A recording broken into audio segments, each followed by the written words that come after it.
दोस्तों साल 2020 में किसान आंदोलन की शुरुआत हुई थी देश में। किसान आंदोलन की शुरुआत 2020 सितंबर में हुई थी। देखते ही देखते जब किसानों का जो आक्रोश है अपनी मांगों को लेकर बढ़ने लगा था, तो हरियाणा तक भी उसकी जो लहर है पहुंच गई और किसानों का आंदोलन हरियाणा में मनोहर लाल खट्टर के खिलाफ भी शुरू हो गया। अब उस वक्त एक वीडियो वायरल हुआ था, सोशल मीडिया पर धड़ाधड़ वायरल हुआ था। वो वीडियो किसका था? वो वीडियो था हरियाणा पुलिस के एसडीएम साहब का वीडियो। एसडीएम साहब उस वीडियो में खुलेआम पुलिस को हिदायत देते नजर आ रहे हैं, ना आओ देखना ना ताओ देखना, सर फोड़ देना किसानों का। सर फोड़ने की बात किसानों की वो करते हुए नजर आए थे। बहुत बवाल हुआ था, उनकी नौकरी जाने पर बात आ गई। हालांकि बीच बचाव भी उनका बहुत हुआ। अब मैं वो उस वीडियो की बात क्यों कर रही हूं, ये भी आपके दिमाग में सवाल आ रहा होगा। तो आपकी जानकारी के लिए बताना चाहूंगी दोस्तों कि अभी भी कुछ बदला नहीं है। 2 साल बाद भी अधिकारियों के तेवर, उनका अहंकार ज्यों का त्यों है। अब हरियाणा पुलिस के डीसीपी का वीडियो वायरल हुआ है और डीसीपी साहब खुलेआम कहते नजर आ रहे हैं कि किसानों को लठ नहीं मारनी है, किसानों को खोद मारनी है। यानी लठ से नहीं मारना है उनको, लठ की जो खोद होती है वो उनको मारनी है।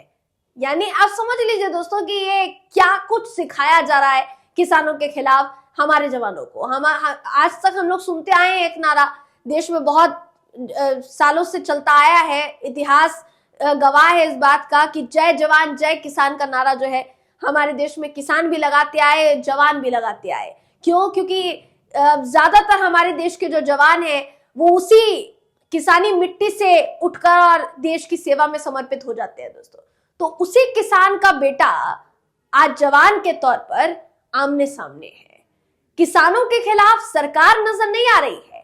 किसानों के खिलाफ अगर कोई नजर आ रहा है तो वो देश का जवान नजर आ रहा है। देश के जवान को किसानों के खिलाफ खड़ा कर दिया गया है।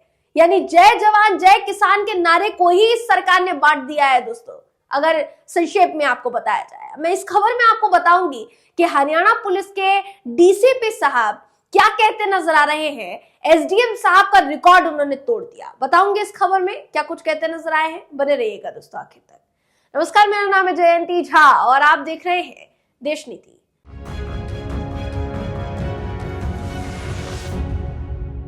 देश नीति, केवल सच्ची और पक्की खबरें। दोस्तों हरियाणा पुलिस के डीसीपी साहब का वीडियो बड़ा वायरल हो रहा है। साहब बहुत फेमस हो गए हैं, बहुत सुर्खियां बटोर रहे हैं। किस मामले में? हरियाणा डीसीपी का वीडियो वायरल हो गया है जिसमें वो कहते नजर आ रहे हैं कि किसानों को लठ नहीं खोद मारनी है, आईटीबीपी वालों को प्रैक्टिकली समझा देंगे, ये कहते नजर आए हैं वो। नाम क्या है डीसीपी साहब का? रविंद्र तोमर नाम है।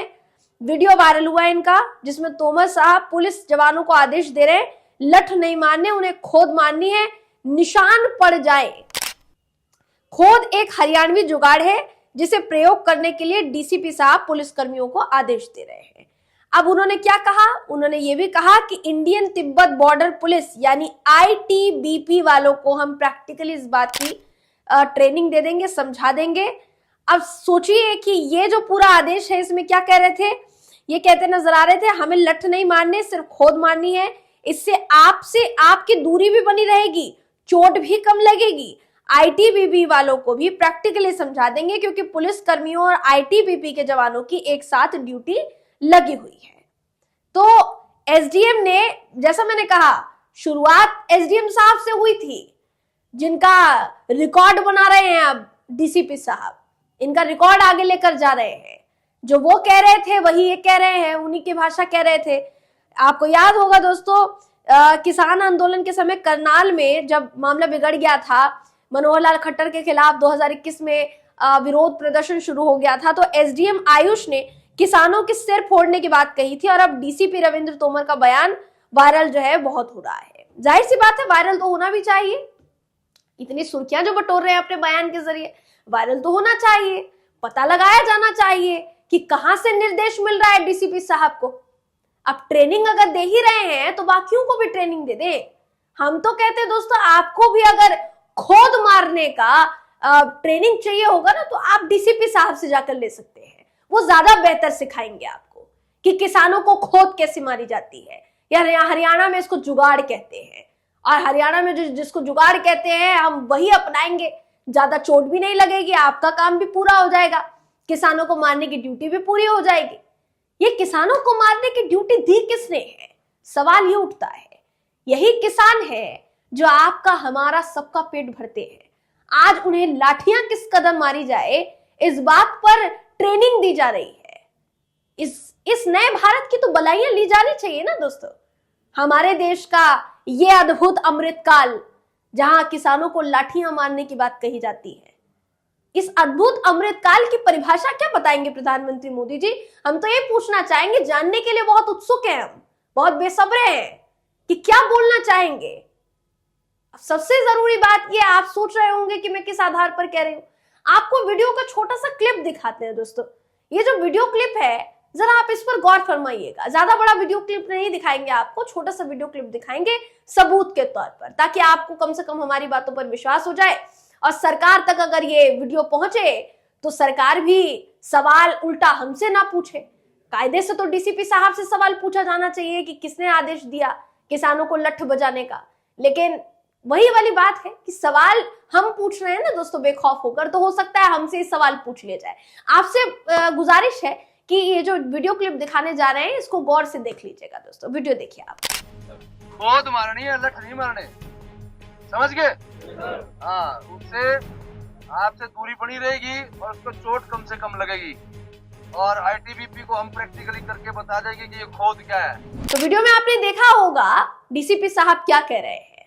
हमने जो आपको शब्द बताए हैं सेम वही शब्दों का जो आप सुन पा रहे होंगे दोस्तों, जो शब्द सुन पा रहे होंगे वही शब्द इस्तेमाल किए हैं डीसीपी साहब ने। हमने कुछ भी ऊंच नीच करके नहीं बताया आपको, कोई भी लाग लपेट नहीं किया हमने उनके बयान में, जो उन्होंने कहा वही आपको बताया है।